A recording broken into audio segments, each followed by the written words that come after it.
Hello all, I'm Dr. Jishaji from Rajagiri School of Engineering and Technology. Welcome to our course Mobile Network Security. Today I'll be handling Module 1, Part 1. Prerequisite for this course are you should have a basic knowledge on wireless networks and basic network security concepts. You can refer this text, that is Wireless Mobile Network Security by Hakima and Media Line. In Module 1, we'll be covering Introduction to Mobile and Wireless Networks, vulnerabilities of the wireless network, and fundamental security mechanisms.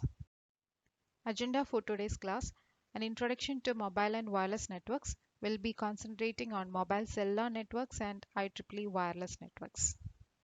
Mobile and wireless networks. So which networks can be called as a wireless network? We can say that such network which helps us to transfer voice, data, multimedia, etc. without using any wires, or sharing the resources without using any wires. Such network we can call it as a wireless networks. But when will we call it as mobile? Normally in most of the references you can see that mobile or wireless it is used interchangeably. But actually these they are two very different concepts applied to modern computing and technology. Now we can see what is the difference between wireless systems and a mobile system. So normally in the wireless network, the end devices may be fixed or it can be portable, which has some access to the distributed networks, and it can share the resources within a particular coverage area. But in case of a mobile system, the device will be sharing the resource, or it will be using the resource of a distributed network, and it can go anywhere without any issues with the coverage area. And you can see that wireless networks in small or large coverage are increasingly popular as they promise the expected convergence of voice and data services while providing mobility to the users. Now we can see a category of mobile networks, that is mobile cellular networks. Evolution of mobile generation technology. You can see the generation starts from 1G to 5G, which is the latest technology introduced in 2020. 1G started actually in 1970s to 80s, and it was an first cell phone, and analog signals have been used there for communication. And next generation was 2G, which was introduced in 1990, where GSM system architecture has been used.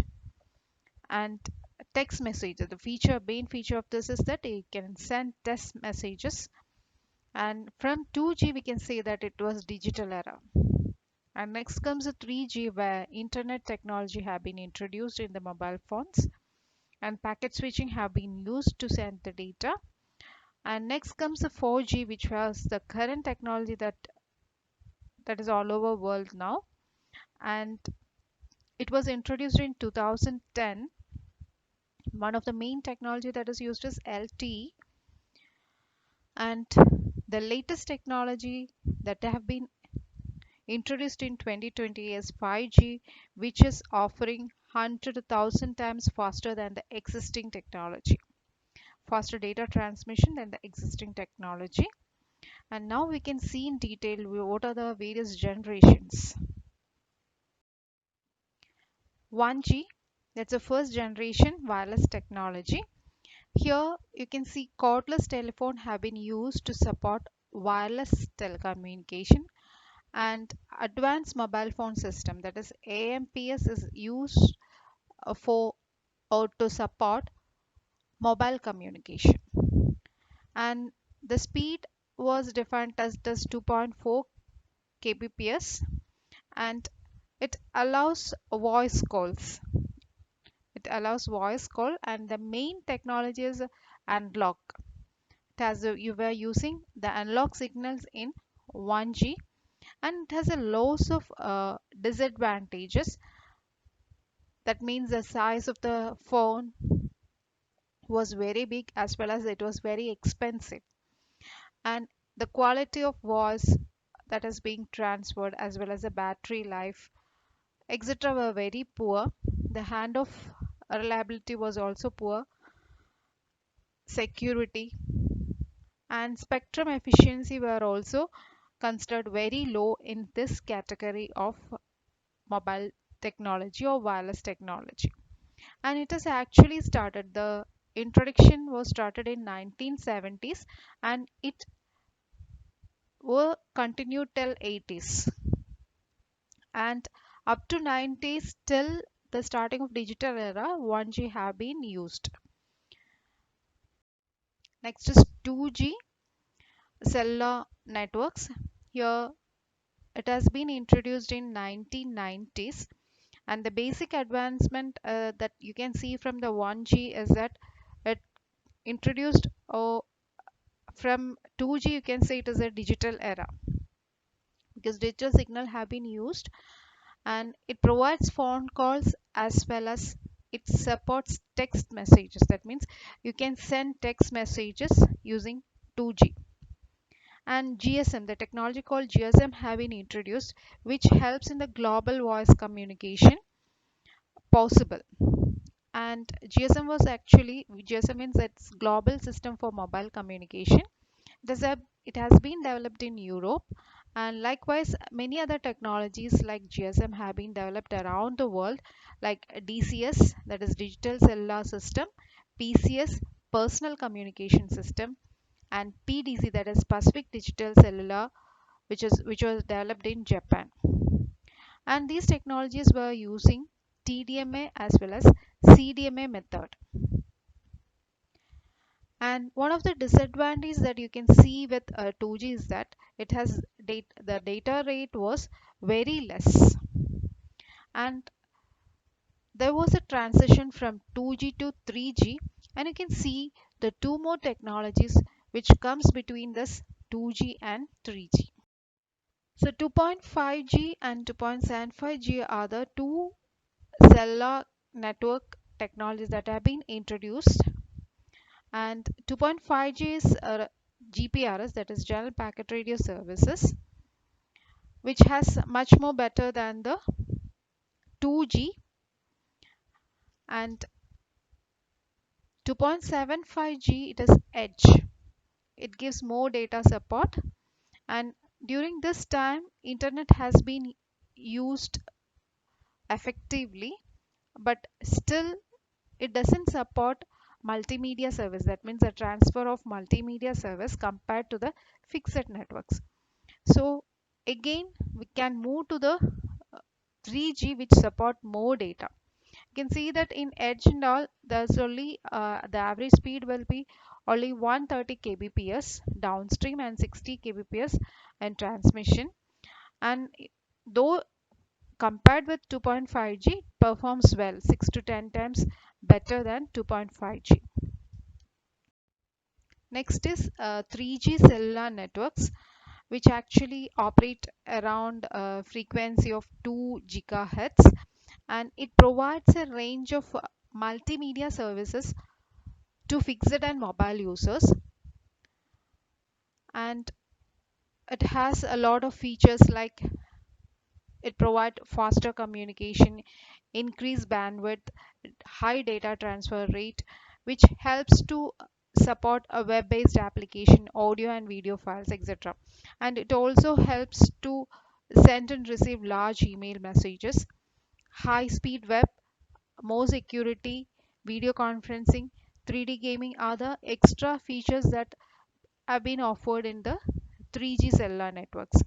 And actually the technologies that have been introduced are CDMA and versions of CDMA, and IMT 2000, that is the International Telecommunication Union, has selected 5 standards for 3G mobile under this IMT 2000.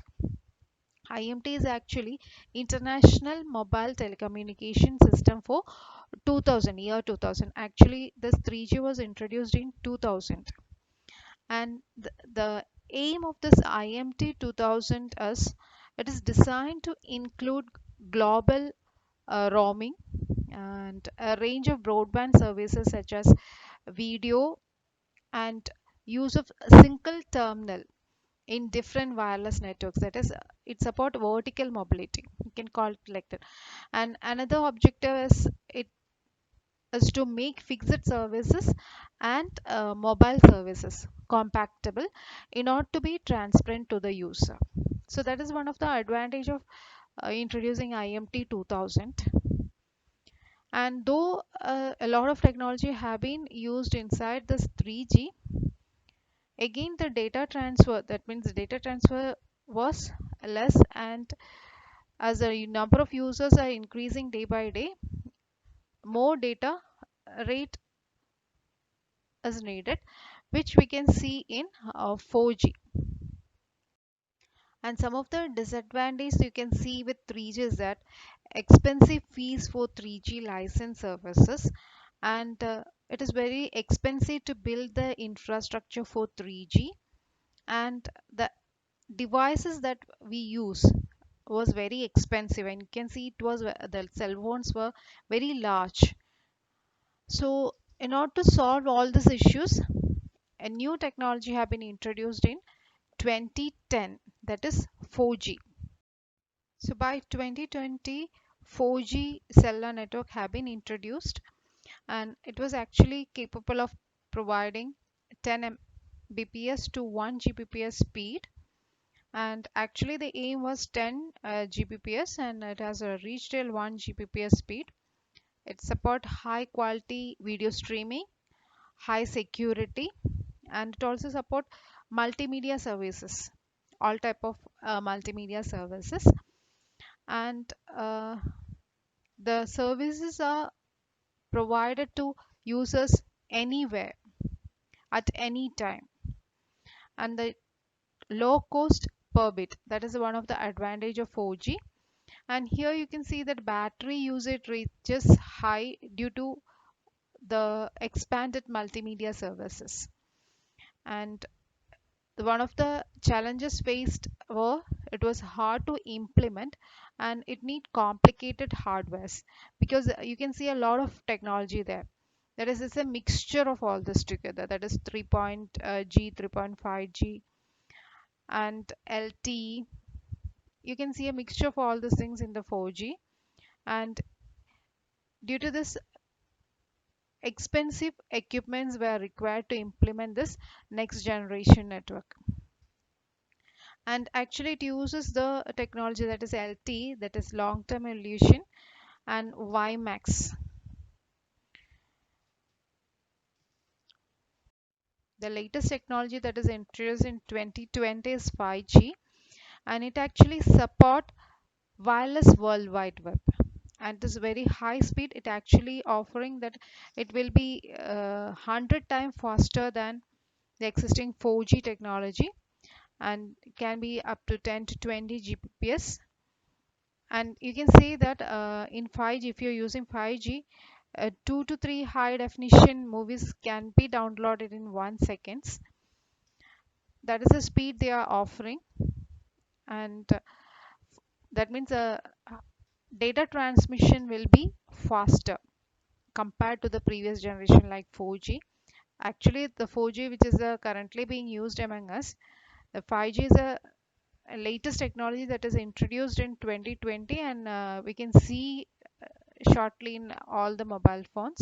And new mobile phones have been introduced which support 5G, and the features are it need a large phone memory, and due to this it will support high multimedia, voice, internet, etc.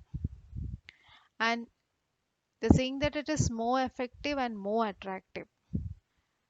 And this is an architecture which helps to identify the features of 5G.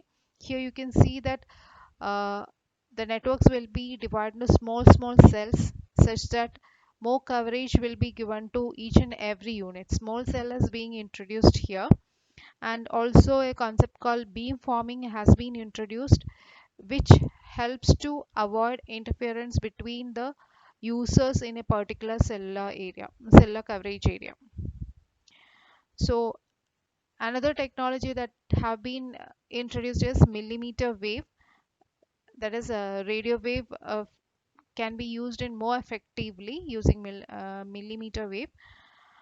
And massive MIMO is one of the new technology that may be used, that is used in 5G. And norma beamforming are some of the other technologies, and one main technology is small cell, introduction of the small cell. Next is IEEE wireless networks. We can see what is IEEE standard for various wireless networks. So IEEE standards, you can see that IEEE standards have been started from IEEE 802.11, which represent a normal wireless LAN. And when it comes to wireless personal area network, it is IEEE 802.15. And for broadband wireless access network, it is IEEE 802.16. And for mobile broadband wireless access, it is IEEE 802.20. And for media independent handover, the technology that is used is IEEE 802.21. Standardization of wireless networks. So wireless networks have been standardized by IEEE, and under 802 Landman Standard Committee, you can see a lot of versions.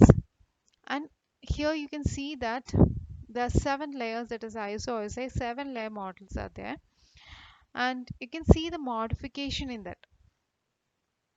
Here you can see instead of data link layer, you can see logic link control and media access layer. So these are also IEEE 802 standards.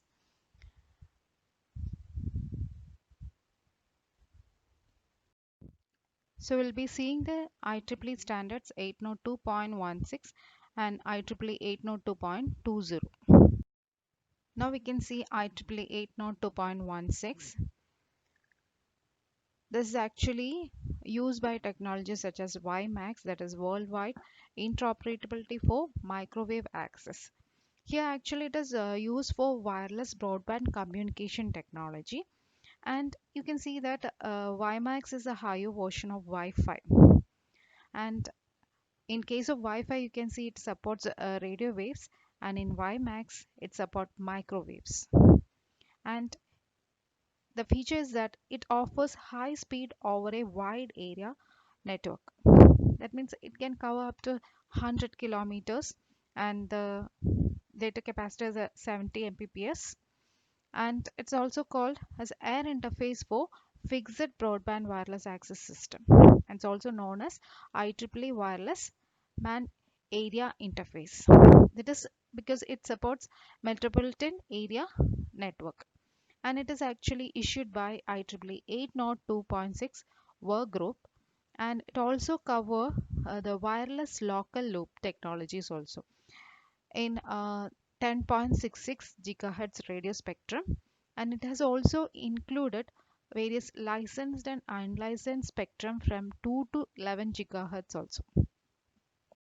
Now we are discussing IEEE 802.16 standards in detail, that is 802.16, 802.16a, 802.16e.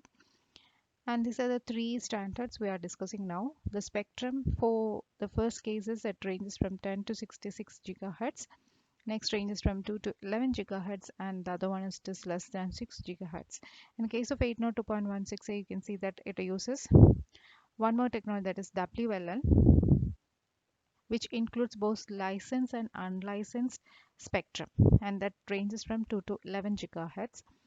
And next comes the configuration. You can see in 802.16 it is line of sight. That means the transceiver and receiver are in view of each other, and there is no obstacles. In case of 802.16a and 802.16e, you can see that it is non-line of sight, NLOS. That is, there can be obstacles and there is no issue if receiver and transmitters is not in a particular view. And in case of bit trace also, you can see that there are a variety of ranges here, and the channel is 28 megahertz and the other one is 20. The bit data rate is for 802 802.16 it is 32 to 134 Mbps, and 802.168 can be up to 100, and for 802.160 it is up to 15. And in case of modulation, they are using, for in 802.16 it is using QPSK, that is quadrant phase shift key. That means actually two bits are modulated at once. That's the concept there. In case of OFDM, it uses the orthogonal frequency division multiplexing. The advantage is that the user has the feeling that it will be always transmitting and receiving. And for 802.16e, it is similar to 8.16a, that is OFDM is being used there also. In case of mobility, you can see that in a 802.16 it is fixed, 802.168 is also fixed, and in case of 802.160 it supports somewhat mobility, and you can see the full mobile wireless broadband communication in case of 802.20. And channel bandwidth, these are the channel bandwidths, that is 20, 25, 28, and the other one is ranges from 1.25 to 20, the other one is 5. And typical cell radius is, it can go, the basic is that it can give up to 100 kilometers, but it is now we can see that it is 1 to 3 miles for 802.16, and for 802.168 is 3 to 5 miles, and 802.16e it is 1 to 3 miles. And actually the era of this particular IEEE 802.16 has started from 2001 till 2005. So next is IEEE 802.20. Compared with 802.16, it is fully mobile. It's support more mobile wireless broadband communication.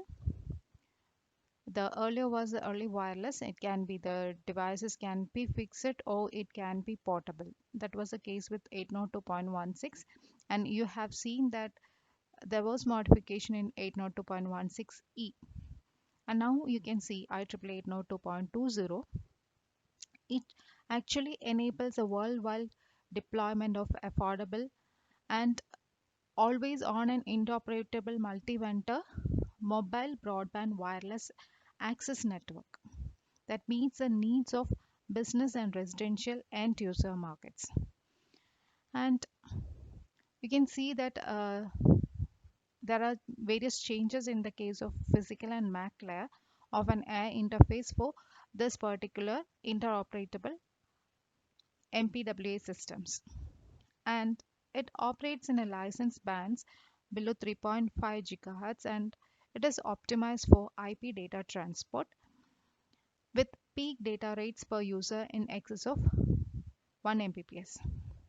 And it also supports vehicular mobility, and it supports up to 250 km per hour in a metropolitan area network environment. And it mainly targets spectral efficiencies, sustained user data rates, and number of active users that are all significantly higher than those achieved by existing mobile system. And so you can see that IEEE 802.0 supports mobility everywhere, that is in the area of business as well as if it is though in the case of residential users also it supports a lot, and it also supports vehicular mobility.